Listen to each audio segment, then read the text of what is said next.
Donc, ce matin, ça va faire suite un peu à la capsule biblique. Ça va se chevaucher, mais ça va être aussi, même si vous n'avez pas assisté à la capsule, ça va être suivant, pareil, vous ne manquerez pas tout le sens. On a parlé ce matin à la capsule sur les décrets de Dieu. Est-ce que Dieu a tout décrété d'avance, ce qui se passe sur cette terre depuis sa création? On n'a pas fini de débattre la question. Ça va se poursuivre dans les prochaines semaines. Néanmoins, ce matin, ça va être aidant à comprendre des choses sur les décrets de Dieu. Est-ce que Dieu contrôle tout? On est tous d'accord à dire oui. Est-ce que Dieu est souverain sur tout? On est tous d'accord à dire oui. Mais est-ce que Dieu a tout décrété? Là, on avait un petit peu plus de difficulté à dire oui. Mais néanmoins, Dieu contrôle toutes choses et Dieu a décrété toutes choses. On va souvent dire, et on entend souvent dire dans les arguments, ou il contrôle tout, ou il ne contrôle rien du tout finalement. S'il contrôle en partie, ça veut dire que son contrôle est en fonction d'une autre source qui va faire changer ce qu'il contrôle. Fait que c'est pour ça qu'on dit tout le temps, ou il contrôle tout, ou il ne contrôle rien du tout. Ou il a tout décrété, ou il n'a rien décrété du tout. Mais on sait qu'il a décrété. Donc, Dieu contrôle absolument tout par ses décrets, avant la fondation du monde, qui concrètement, eux, s'appliquent par sa providence. La providence de Dieu fait que son décret va se réaliser. Alors, quand on dit que Dieu contrôle tout, oui, par sa providence, mais l'origine de toute chose est ce qu'il a décrété d'avance avant la fondation du monde. Exactement comme notre élection. Ça a été décrété d'avance que vous alliez croire. Ça a été réglé d'avance, OK? Mais c'est plus que ça. C'est absolument toute chose. Cette doctrine des décrets de Dieu, lorsque bien comprise, je dis bien lorsque bien comprise, donc reçue du point de vue de Dieu, est très réconfortante. C'est vraiment apaisant pour le croyant. Parce que le croyant vit sous le soleil, le croyant vit les effets de la désobéissance d'Adam. Donc, cette doctrine va venir mettre un baume de paix. Pourquoi je dis qu'il faut qu'elle soit bien comprise? C'est parce que notre raison, là, raisonnable, notre raison, notre manière de penser, de réfléchir, veut toujours tout expliquer. Veut toujours expliquer la raison d'être de tout. La raison d'être d'un événement. Un événement bienheureux ou malheureux. Elle veut toujours expliquer, par exemple, une circonstance. Pourquoi c'est arrivé? Là? Bien là, c'est arrivé, puis on part. Puis là, on est capable de défricher ça longtemps, puis on est ingénieux pour donner le sens aux choses. On est interpellé dans notre nature de donner le sens de toutes les choses. On va vouloir donner une raison d'une catastrophe. Hein? Vous savez, on tombe toujours des nues quand on entend dire que Haïti mérite son sort. Hein? C'est le genre de choses qui me frustrent au plus haut point, mais croyez-le pas, on l'entend à la TV. Tu aurais tendance à dire que ce qui sort de la TV, il y a un minimum de réflexion. Mais combien de fois qu'on entend dire qu'ils sont dans la misère parce qu'ils veulent être dans la misère? Ça, c'est, encore une fois, la raison humaine qui veut justifier ce qui se passe, qui veut donner du sens aux événements, à tout, à la souffrance. C'est sûr qu'on va souffrir. On souffre peut-être déjà même, ou on a souffert. C'est sûr qu'il va y avoir plein de choses. Mais on veut donner des raisons. On veut comprendre le sens et on veut justifier la chose. Ça, c'est inné en nous. Ça vient de notre nature pécheresse en passant. Parce qu'on n'aime pas que quelqu'un d'autre contrôle. On veut être comme Dieu. Et être comme Dieu, c'est de donner les raisons d'être des choses. Mais on n'est pas Dieu. Néanmoins, ce réflexe-là, on l'a tout le temps. Ce matin, on prend un texte que vous connaissez. On va tourner dans Jean, chapitre 9. On va voir les deux événements, je vais appeler ça des événements de circonstances naturelles. Par exemple, la maladie. Pas la maladie parce que, je ne sais pas, tu fumais 12 paquets de cigarettes par jour puis tu pognes un problème au poumon. Ça, c'est comme cause à effet direct, tu comprends? Mais la maladie d'ordre général qui est liée tout simplement à la chute de l'homme, au péché qui est entré dans le monde. Donc, c'est sûr qu'on va être malade. Si vous pensez que vous ne serez jamais malade, bien, un matin, je vous le dis. Un jour, vous allez être vraiment malade. Vraiment. Donc, on va lire les 3 premiers versets. Jésus vit en passant un homme aveugle de naissance. Ses disciples lui posèrent cette question. « Rabbi, qui a péché, cet homme ou ses parents, pour qu'il soit né aveugle? » Jésus répondit, « Ce n'est pas que lui ou ses parents aient péché, mais c'est afin que les œuvres de Dieu soient manifestées en lui. » C'est afin que les œuvres de Dieu soient manifestées en lui. C'est sûr que la première fois qu'on lit ça, tu dis, coudonc, les disciples, les apôtres, c'est quoi cette affaire-là? Ils pensent que parce qu'il a péché dans le sein de sa mère, tu sais, on n'est pas dans leur culture. Mais oui, effectivement, dans cette culture-là de l'époque, on pouvait penser et interpréter qu'un fœtus pouvait causer quelque chose qui lui cause un tort à sa naissance. Et il le basait sur Psaume 58, 4, en passant, je n'irai pas le voir. Et c'était un peu à l'origine de ce psaume-là aussi qui justifiait pourquoi Dieu avait choisi Jacob et non Isaü, la méchanceté d'Isaü dès le sein de sa mère, etc. Outre ça, on croyait aussi que, par exemple, une mère qui avait un enfant dans son sein et qui allait adorer dans un temple d'idole, que l'enfant dans le sein de sa mère était participant à cette idolâtrie-là, donc pouvait avoir des conséquences de son péché. Okay? C'était un peu l'arrière-plan des disciples qui vont dire, Jésus, c'est-tu l'enfant qui a péché ou c'est sa mère qui a péché parce qu'il est né aveugle? Okay? C'est l'arrière-plan. Maintenant, Jésus va répondre d'une façon assez spectaculaire. Jésus répondit, ce n'est pas que lui ou ses parents aient péché, mais c'est afin que les œuvres de Dieu soient manifestées en lui. Encore une fois, nous, on est fascinés à donner un sens au malheur. Et on voit qu'il n'y a rien de nouveau sous le soleil. Les disciples aussi étaient fascinés à donner un sens aux événements. Il est né aveugle, mais il faut au moins trouver une raison pourquoi il est né aveugle. Vous savez, c'est comme... et cette raison-là, pourquoi on est tant fasciné en passant? C'est parce que ça vient calmer notre conscience. Parce qu'il y a un petit quelque chose qui se déclenche, qu'on veut mettre une raison. Et on veut apaiser notre conscience. Vous allez voir. On a tout le fameux réflexe. Qu'est-ce que j'ai fait pour que ça m'arrive? Hein? On l'a tout. Là, on l'a tout. Il y a des journées qu'on ne l'a pas. Mais quand ça se répète 3 fois dans la même journée, coudonc! Qu'est-ce que j'ai fait, moi, là, matin? Ça, c'était encore une fois, c'est un réflexe qui vient qu'on ne contrôle pas tout, qu'on aimerait contrôler tout, et qu'on associe bien mal. Nous voulons toujours donner un sens, par exemple, aux souffrances, parce que nous voulons conserver l'envers de la médaille. Et qu'est-ce que l'envers de la médaille? C'est que si on donne un sens au malheur, si on donne un sens à cause d'un démérite de son malheur, bien, on conserve le sens qu'il y a un mérite à notre bonheur. Comprenez-vous? Si, parce que quelqu'un souffre, on justifie sa souffrance, bien, on va justifier que ça va bien. Et c'est ça qu'on veut préserver. On veut préserver qu'on mérite que ça aille bien, qu'on vive dans un bon pays, dans une bonne famille, dans la meilleure église. C'est quelque chose qu'on veut préserver. Donc, c'est pour ça qu'on est si fasciné à justifier ce fameux malheur. Mais la réponse de Jésus exclut l'un ou l'autre. Il va exclure. Il nous amène ailleurs. Il n'y a pas, je ne dirais pas qu'il n'y a pas de temps à perdre avec ça, c'est Dieu. C'est pas ça, là, mais il exclut les deux possibilités, du démérite ou du mérite, de la cause à effet.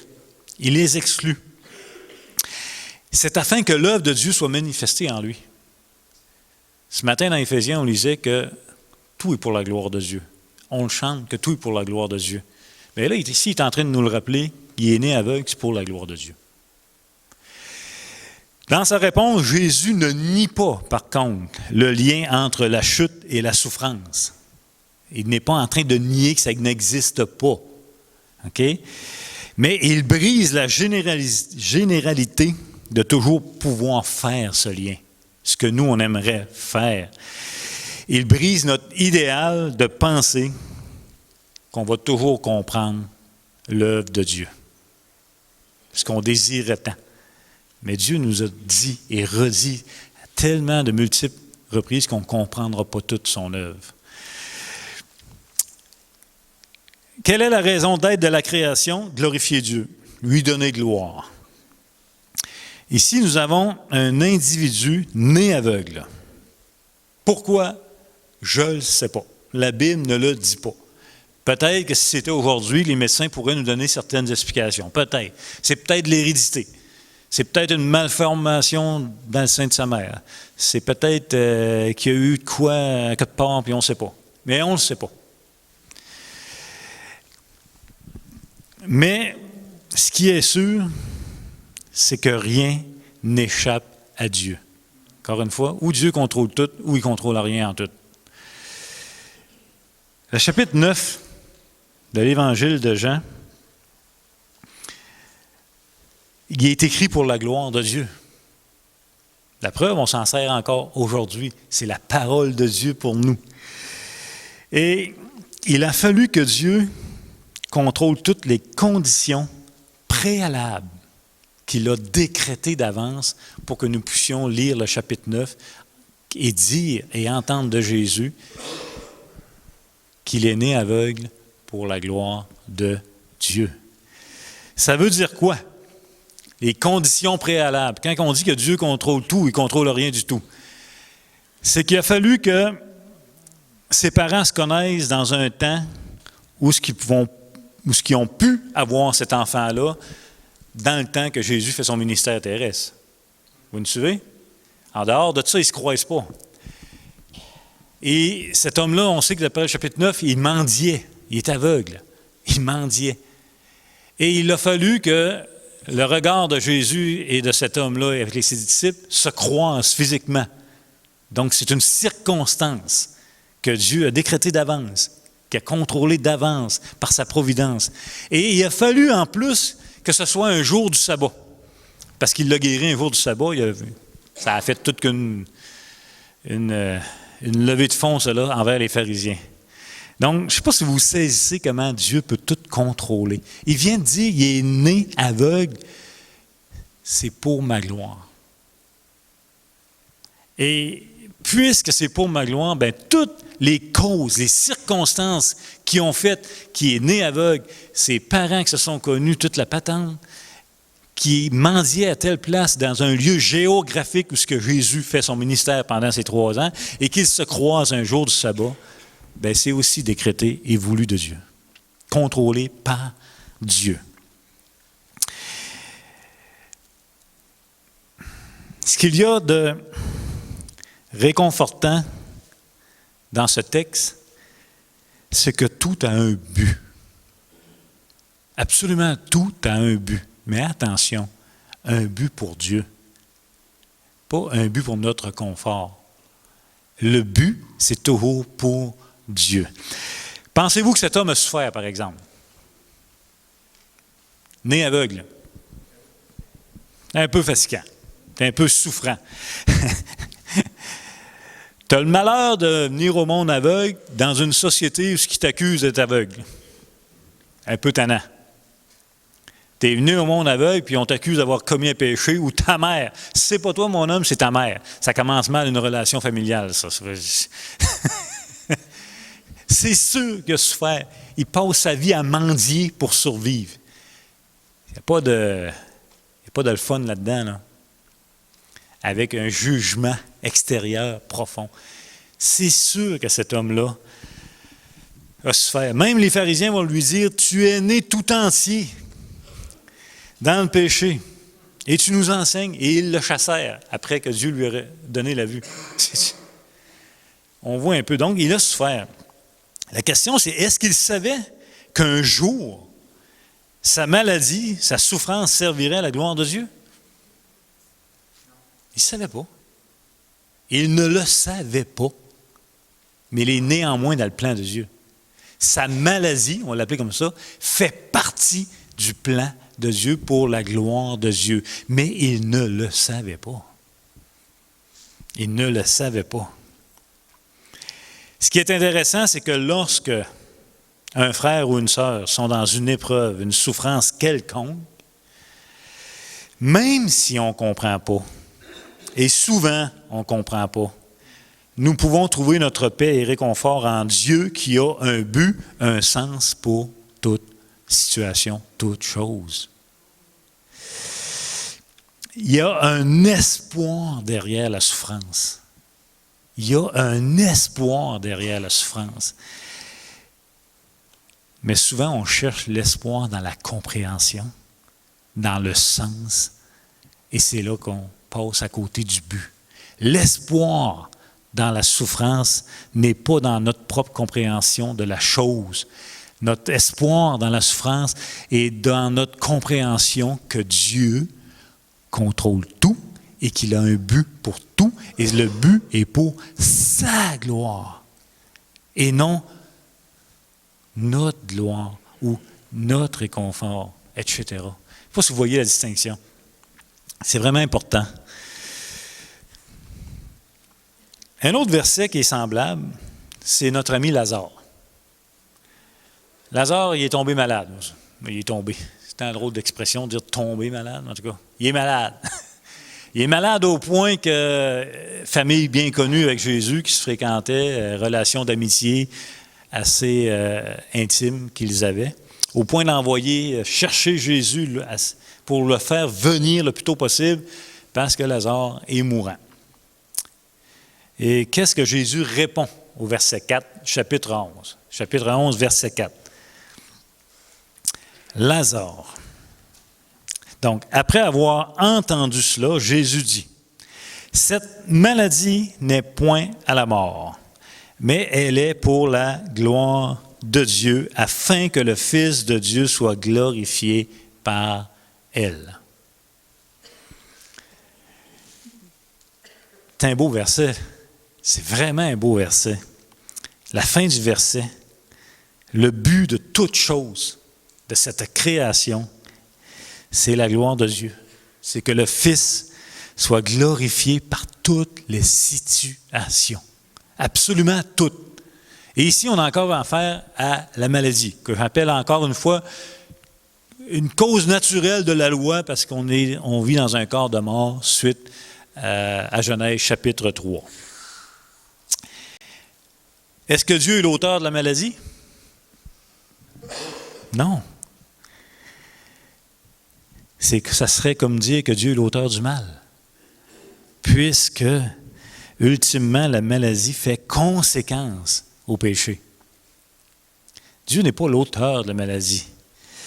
Néanmoins, Dieu a décrété, par contre, que tout ce qui arrive, incluant la maladie, va servir à sa gloire. C'est là la distinction. Bon, est-ce que Lazare a souffert? Hey, écoute, nous autres, on lit l'histoire de Lazare, hein, puis on tripe au bout, n'est-ce pas? Intripante, là. Nous autres, on lit l'histoire de Lazare, il est ressuscité après 3 jours. On va se mettre dans le contexte. Admettons, on est Lazare. Là. On ne sait pas l'histoire, en plus. Tu souffres, tu es malade, tu es mourant. Tu fais face à ton dernier ennemi sur terre, la mort. Des souffrances physiques, mentales, psychologiques, mais tout ce que tu veux, là. Tu finis par mourir. Admettons, c'est moi, là. Je meurs, pauvre. Je me retrouve dans la présence de Dieu. Écoute, je ne peux plus sortir de là, moi, là. Que personne ne me ramène de là, là. Lazare, là, il a souffert de maladie, connaissait Jésus comme un ami intime de la famille, connaissait Jésus comme le Fils de Dieu avec la puissance, les guérisons, etc. Il fait venir, il ne vient pas, il souffre, il est découragé, etc. Il meurt, il se retrouve dans la présence de Dieu, béni éternellement, plus aucune souffrance. Tu comprends? C'est le summum, là. Au bout de 3 jours, il y en a un qui va le voir, il dit, écoute, Lazare, tu vas redescendre. Et non, non. Vous ne me referez pas descendre d'ici, vous autres, là. Non, c'est parce que tu as oublié. Es-tu confortable ici? Très confortable, que personne ne me dérange. On loue le Seigneur ici, tout va bien. Non, c'est parce que le but, c'est pas toi. Le but, c'est la gloire de Dieu. Tu vas redescendre. Non. Non, tu ne comprends pas. Tu vois, tu étais inconfortable, tu es devenu très confortable, on te renvoie dans l'inconfortable. Pas tentant, ça? Hein? Puis pire que ça, on va te ramener en bas, tu vas ressusciter, puis tu vas passer le reste de ta vie à te sauver parce que les pharisiens veulent te tuer parce que tu es rendu un témoin gênant.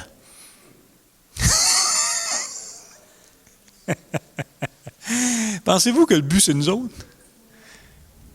Tout a été décrété d'avance pour la gloire de son Fils. Et effectivement, Lazare a été ressuscité. Lazare, il a dû mourir une deuxième fois. Vous allez me dire, c'est pas grave, mourir une deuxième fois, il savait ce qui s'en allait. Tu ne sais pas comment tu meurs, par exemple. Tu peux mourir une deuxième fois dans la souffrance en passant, là, dans l'extrême souffrance. Et oui, ils ont cherché à tuer Lazare en plus, parce qu'il était un témoin gênant. Donc, le but, ce n'est pas nous autres, le but, c'est la gloire du Fils, mais tout sert à sa gloire. Absolument tout. Lazare ne comprenait pas sa souffrance non plus, quand il était mourant. Il n'était pas en train de comprendre que ce qu'il vivait était pour la gloire du Fils. Il peut le comprendre. On peut le comprendre, nous, dans le sens que Dieu nous le dit. Mais Lazare n'était pas capable de mettre un sens à ça exactement. Puis d'ailleurs, s'il avait été capable de mettre tout le sens de ce qui semblait, peut-être qu'il aurait levé la main en disant « Seigneur, une fois seulement, une fois au ciel, pas deux fois. » Donc, on n'est pas capable de tout le temps. J'ai pris deux exemples en passant où ce qu'on voit dans le moment présent dans les écrits, où qu'on voit le sens de Dieu. Mais l'important, ce n'est pas tant de voir le sens de Dieu, c'est de voir ce que Dieu déclare de la chose. Il déclare que tout est pour sa gloire, pour la gloire de son Fils, et non notre propre confort. C'est ça qui est important dans le texte. Mais j'ai pris deux textes qu'on a vus, comment Dieu s'en est servi pour sa gloire. OK? Donc, ces deux exemples-là, on est témoin du but de Dieu, c'est-à-dire qu'on a la chance de voir que Dieu ne nous compte pas une blague. Quand il dit toute chose concourt au bien de ceux qui aiment Dieu, quand Dieu dit que toute chose est pour sa gloire et qu'il y a un but, un sens à tout ce qu'il fait. Ici, on a deux exemples concrets. Et l'instruction pour nous n'est pas que nous verrons ou que nous comprendrons toujours le sens, mais plutôt de mettre notre espérance que tout a un but pour Dieu, qu'absolument rien ne lui échappe, parce que tout a été décrété et que tout manifeste sa gloire. Et que souvent, si on avait l'option, on dirait, ben moi, je la manifesterais différemment, la gloire. Mais ça donne bien, on n'est pas Dieu. Lui connaît toutes choses. Il manifeste sa gloire. Fait que ça, c'est des exemples, pour ceux qui étaient là ce matin, des décrets de Dieu, tout décidés d'avance, qui vont servir à sa gloire. C'est des exemples que j'appellerais un peu cause naturelle, dans le sens que ce n'est pas fait par le méchant. Ce n'est pas une action directe d'un méchant qui fait quelque chose d'épouvantable. OK? Néanmoins, on voit que tout a été décrété pour la gloire de Dieu. Il est né aveugle, à ce moment-là, tout pour la gloire de Dieu. Lazare, même affaire. Vous me suivez? On va aller voir ça. Un exemple du méchant. Qu'en est-il du méchant et des actes d'horreur, de grande méchanceté, cruelle, etc.? En passant, les Proverbes nous rappellent que Dieu a fait toutes choses pour sa gloire, même le méchant. OK? Puisque Dieu a tout décrété, ben, il a aussi décrété ce que les hommes font. C'est-à-dire ce qu'ils font de bien et aussi ce qu'ils font de mal. Alors, si vous nous demandez est-ce que Dieu a décrété le mal, la Bible, sans aucune gêne, à multiples reprises, dans de multiples versets, répond oui. On les verra en détail, pas ce matin, dans les capsules. Oui. Est-ce que Dieu est l'auteur du mal? La Bible est très, très, très claire. Non. OK? On va regarder l'exemple ici. Ça va vous donner de comprendre un peu. On va prendre un exemple très connu et très flagrant. On va prendre un exemple du pire crime de l'humanité. On va prendre un exemple d'un crime qui est contre les commandements de Dieu, le meurtre. Dieu est contre le meurtre. C'est une volonté de commandement spécifique, clair, net et précis. Dieu est contre le meurtre. Néanmoins, on va voir que Dieu a décrété un meurtre. Fait que là, ça fait un peu bizarre. Attends, Seigneur, tu décrètes un meurtre, mais tu es contre le meurtre. Eh bien oui. Tout pour nous mêler. C'est qu'en réalité, dans les décrets de Dieu, il peut y avoir des choses qui sont contre sa volonté de commandement. Et là, on va essayer par la grâce de Dieu, de mettre ça ensemble et de comprendre comment ça fonctionne avec un exemple. Et il y aura plusieurs autres exemples dans les capsules. Là. Pensez juste à Joseph, par exemple. On va prendre notre ami Judas. Rappelez-vous, premièrement, qu'avant même la fondation du monde, le Fils est immolé. Donc, le but du Fils, c'est de venir mourir. Ça, c'est réglé. Tout le monde, on est tous d'accord là-dessus. Hein? Hey, oui, Seigneur, tu viens mourir. Ça, c'est clair dans nos têtes. Oui, Dieu est bon. Avant même la création du monde, il avait prévu, c'est décrété que son Fils viendrait mourir sur la croix pour nous. On est du côté positif de la chose et c'est correct. Mais là, on va observer, puisqu'il a décrété que son Fils allait mourir, on va observer comment il a décrété qu'il allait mourir. Il est mort par meurtre en passant. C'est un meurtre. Donc, Judas. On va lire chapitre 6, 70 et 71, 2 versets. On va se mettre dans le contexte un peu avec Judas, ce qui s'est passé. Jésus leur répondit, « N'est-ce pas moi qui vous ai choisi, vous les 12, et l'un de vous est un adversaire. » Le mot diable ou démon, c'est adversaire. Dans certaines versions, vous allez lire un démon. Dans d'autres versions, vous allez même dire un diable. D'autres versions, un adversaire. Mais anyway, c'est Dieu qui les a choisis et l'un d'eux est un adversaire, est un démon. OK? Il parlait de Judas Iscariote, fils de Simon, car c'était lui qui devait le livrer, lui, un des 12. Bon. Je vais me faire l'avocat du diable, tant qu'à parler de diable. Mettons, je regarde ça là, froidement, je me dis, ben Seigneur, tu n'as pas le choisir, Judas. C'est quoi le problème? Prends un autre, dois le faire. Pourquoi tu as pris un adversaire? C'est toi qui l'as choisi. C'est peut-être ta faute qui t'a livré si tu l'as choisi. Tu sais, on peut raisonner de même. En tout cas, moi, ça m'arrive. Là. Et Judas a fait partie de la bande des 12 pendant 3 ans. Maintenant, si on va lire Actes chapitre 1, versets 15 et 16. Je vais vous laisser le temps de tourner.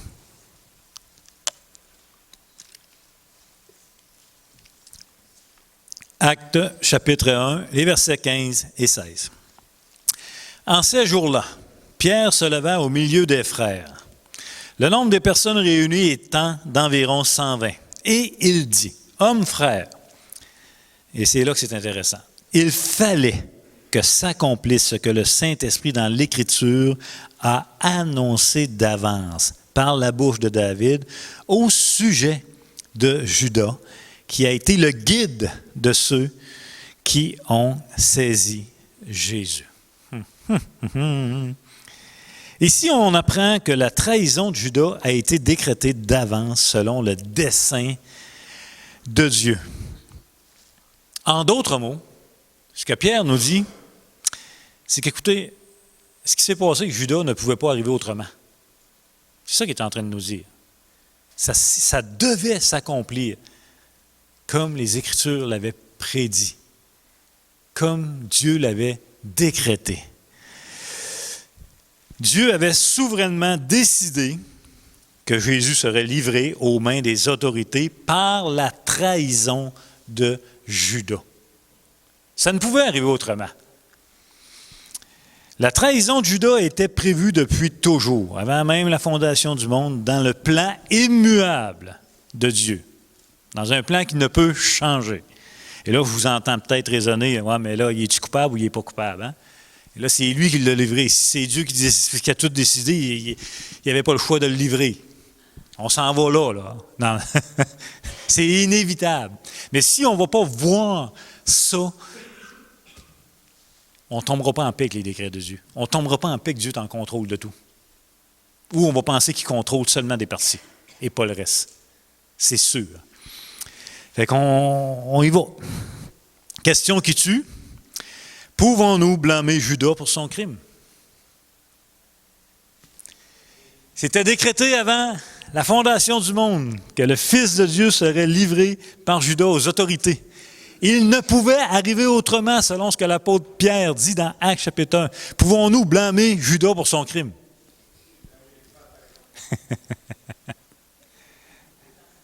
Comment? Il est coupable pareil. Oui, mais il n'y avait pas le choix, c'était décrété.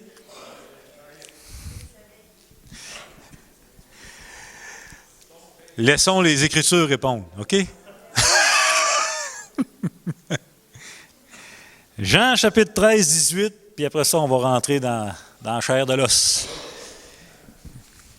Jean chapitre 13, verset 18. Ce n'est pas de vous tous que je parle. Je connais ceux que j'ai choisis. Mais il faut que l'Écriture s'accomplisse. Celui qui mange avec moi le pain a levé le talon contre moi. D'ailleurs, dans les psaumes, c'était déjà écrit. OK? Bon, ici, il dit ouvertement, Jésus-Christ, que l'un des 12 le livrera. C'est assez clair. Étonnamment, je ne me souviens plus, je pense que c'est le pasteur Jeff, je ne sais plus lequel qui nous avait fait remarquer ça, ou que moi, je n'avais jamais vu, là. Étonnamment, personne ne sait c'est qui. C'est quand même spectaculaire. Ce sont 12 gars qui vivent d'une intimité hors du commun pendant 3 ans. Ce n'est pas une semaine d'un camp de vacances. 3 ans intensément ensemble. Il y a tout là-dedans pour se graffiner, s'arracher les cheveux, s'arracher la tête. Il y a tout là-dedans pour connaître la personne, le monde fait confiance. Et quand Jésus dit ça, tout le monde se regarde. Mais avez-vous une idée de qui ça peut être? Quand même spécial, hein? C'est vraiment spécial. Fait que, ils ne le savent pas. Puis là, j'ai perdu, j'ai-tu tourné la page, moi, là? Oui, OK. On va lire les versets 26 et 27 du même chapitre. Jésus répondit, « C'est celui à qui je donnerai le morceau trempé. » Alors là, il va l'identifier. Et ayant trempé le morceau, il le donna à Judas, fils de Simon, l'Iscario. Dès que le morceau fut donné, Satan entra dans Judas. Jésus lui dit, « Ce que tu fais, fais-le promptement. » OK. Jusqu'à là, on est titillé encore. Moi, je ne suis pas satisfait. Je dis, Seigneur, tu l'avais comme prédestiné à faire ça. Tu l'as choisi, tu l'as gardé. Tu dis devant tout le monde que c'est lui qui va le faire. Tu l'identifies. Le diable joue un rôle là-dedans. C'est comme si, coudonc, pas sûr qu'il est coupable que ça, notre Judas. Mais il semble être une marionnette dans tes mains.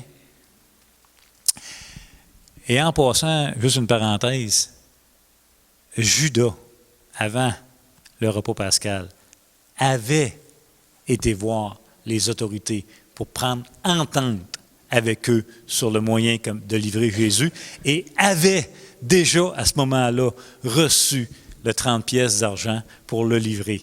La seule affaire, c'est qu'il disait que tout le monde s'entendait, on va attendre après Pâques. Parce que là, il y a du monde à Pâques à Jérusalem. On va attendre après Pâques. On va attendre que ça se calme. Mais Jésus doit mourir à Pâques. Il ne doit pas mourir n'importe quand, c'est l'agneau pascal. Il doit mourir à Pâques. Et qu'est-ce que Jésus fait ici? Il ne fait que mettre en évidence qu'il connaît le plan maléfique que Judas a déjà dans son cœur. Il sait, Jésus, que Judas l'a déjà livré. Et il va faire déclencher son arrestation plus vite que prévu, même la nuit, ce qui était illégal selon la loi. pour qu'il puisse mourir à Pâques. Okay? Ça, c'est le contexte un petit peu, là. Okay? Bon. Encore une fois, jusqu'ici, on a l'impression que Dieu est responsable de pousser Judas à le livrer. Matthieu, on va aller voir un autre passage. Matthieu qui va nous donner le détail. Matthieu 26, 24, 25. Matthieu 26, 24, 25. Vous lisez, vous là, vous autres? Oui, attends toujours, vous tournez vos pages. Vous avez tous les bras croisés, c'est un peu...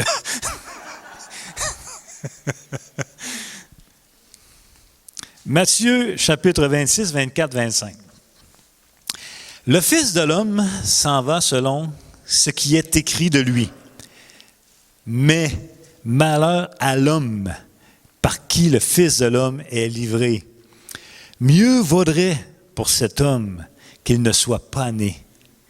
Judas, qui le livrait, prit la parole et dit, « Est-ce moi, Rabbi? » Jésus lui répondit, « Tu l'as dit. » Un dernier verset avant de commenter, Jean 19, verset 11. Jean 19, verset 11. Lorsque Jésus est devant, je pense c'est Pilate, ou Hérode, en tout cas un des deux,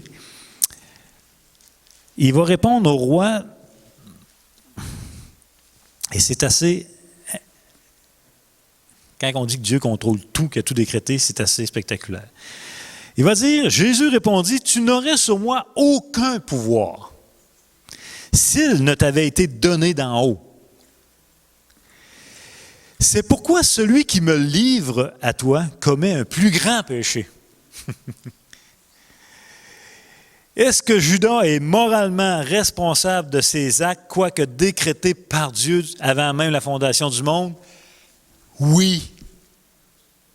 Oui.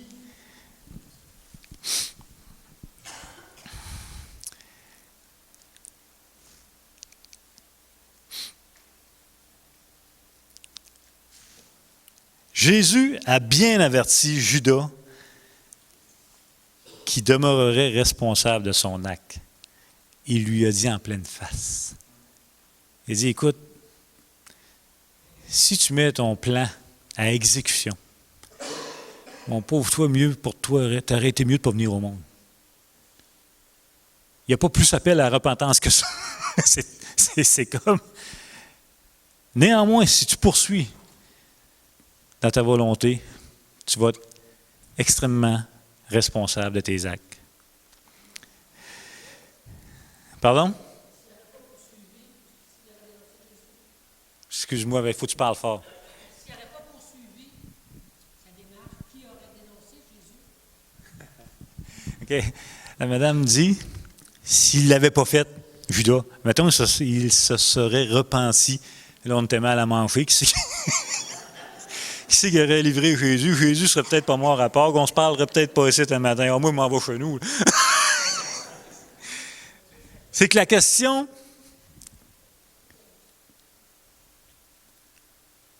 Je vais vous répondre par la parole, c'est que Dieu a décrété tout d'avance ce qui allait arriver et ça va arriver. Mais Dieu tient compte de la volonté et je m'en vais vers là.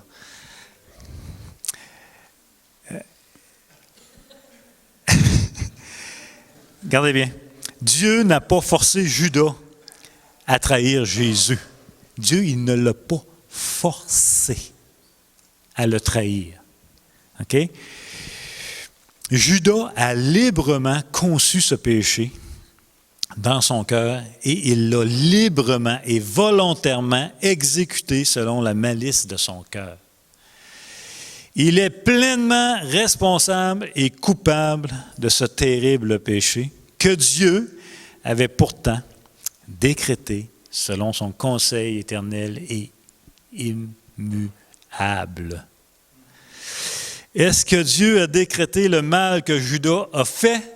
Oui.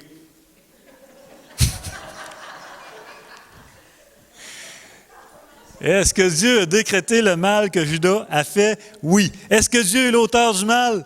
Non. Est-ce que Judas, malgré le fait que sa méchanceté fut décrétée d'avance, le rend irresponsable moralement de son péché? Non. Est-ce que Dieu avait un but derrière le mal que Judas a fait? Oui. Écoute, il n'y a pas pire crime d'humanité Néanmoins, Dieu avait un but. Glorifier son Fils. Encore une fois, même si on ne comprend pas tout le mal qui nous affecte, même si on ne comprend pas tout le mal qui nous fait souffrir, le martyre, notre réconfort se trouve dans ce que les Écritures nous font comprendre. Dieu est en contrôle même du mal. Il y a un espoir que le mal a un but pour Dieu, qui est juste, qui est droit, qui est miséricorde, etc. Son but n'est pas que nous soyons toujours confortables. Le mal va nous frapper. La méchanceté des hommes va nous frapper. Elle nous frappe déjà. Elle fait souffrir le martyr. Essayez pas de tout comprendre. Essayez de croire ce que Dieu dit. Je suis en contrôle de tout. J'ai tout décrété d'avance et tout a un but pour moi. Et je ne suis pas obligé de vous dire le sens de toute chose. Au contraire, je vous rappelle constamment que vous ne comprendrez pas tous toute l'œuvre de Dieu. Mais ce qu'on doit s'accrocher puis de comprendre, c'est que Dieu est au ciel et nous sur la terre, et c'est que Dieu a un but et qu'il n'y a rien qui lui échappe. La souffrance va faire partie de nos vies. On va souffrir à cause du mal. Mais Dieu a un but derrière le mal, puisqu'il l'a même décrété. Donc, il nous assure que notre souffrance, nos blessures sont dans ses mains. Oups, je n'ai plus rien d'écrit. Regardez bien. Je termine avec ça. Dieu a tout décrété d'avance. Absolument tout. Il n'y a rien de ce qu'il a décrété qui n'arrivera pas exactement comme il l'a décrété. Comme dans l'exemple de Judas. Néanmoins, Judas demeure pleinement responsable. Alors le point est le suivant. Les décrets de Dieu sont en harmonie avec la volonté humaine. Elles ne violent pas, elles ne font pas violence à la volonté humaine de façon à ce que l'homme demeure responsable moralement. Et les contingences font partie de ça aussi. Donc, est-ce que Dieu avait décrété ce que Judas allait faire? Oui. Est-ce que Dieu garde Judas responsable totalement? Il n'y a rien qui lui échappe. Fait que dans les prochaines capsules qu'on aura la chance d'en parler, on va parler de Joseph, qui est un beaucoup plus connu. Joseph, vendu par ses frères. Est-ce que c'était mal qu'il soit vendu par ses frères? Écoutez, c'est mal. Là, il faut appeler le mal, mal. Là. Est-ce que c'était mal ce que Judas a fait? C'est épouvantable. Est-ce que c'est mal, les gens qui ont crucifié Jésus? C'est un meurtre. C'est un meurtre. Un meurtre qui est tourné à notre avantage, mais réalisons le mal. Ce qui est mal est mal. Quand ils ont vendu Joseph, c'est mal. Est-ce que Dieu était derrière ce mal? Oui. Et on va le voir, les gens qui ont crucifié, Actes chapitre 2, Actes chapitre 4. Et on va voir aussi que Dieu, il contrôle les contingences, les possibilités qu'un événement arrive ou pas. On a des textes aussi là-dessus. C'est fabuleux. C'est fabuleux. Nous vivons son histoire décrétée. C'est fantastique. Il n'est pas l'auteur du mal, mais il l'a décrété.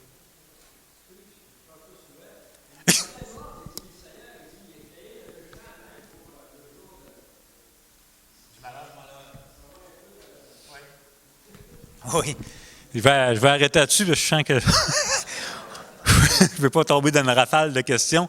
Mais écoutez, peut-être que c'est nouveau pour beaucoup, mais soyez assurés qu'on a besoin de faire un bout dans ce domaine-là. Il faut arrêter de dire en parole que Dieu est souverain sur tout. Il faut aussi comprendre que c'est vraiment sur tout, même sur les cheveux de votre tête.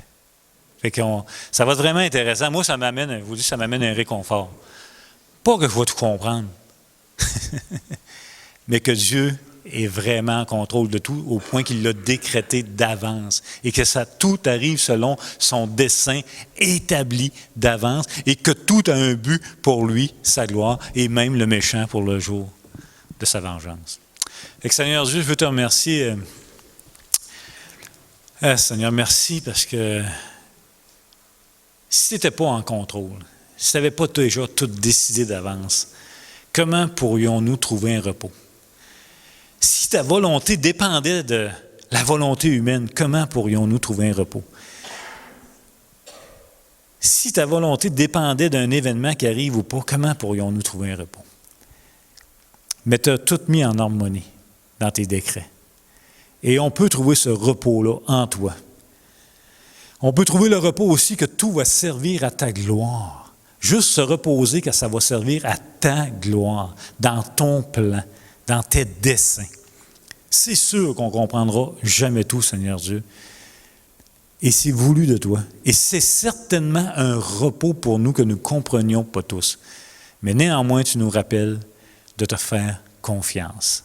On va souffrir, inévitable. On va voir des injustices, inévitable. On est dans les conséquences de la transgression d'Adam, c'est inévitable.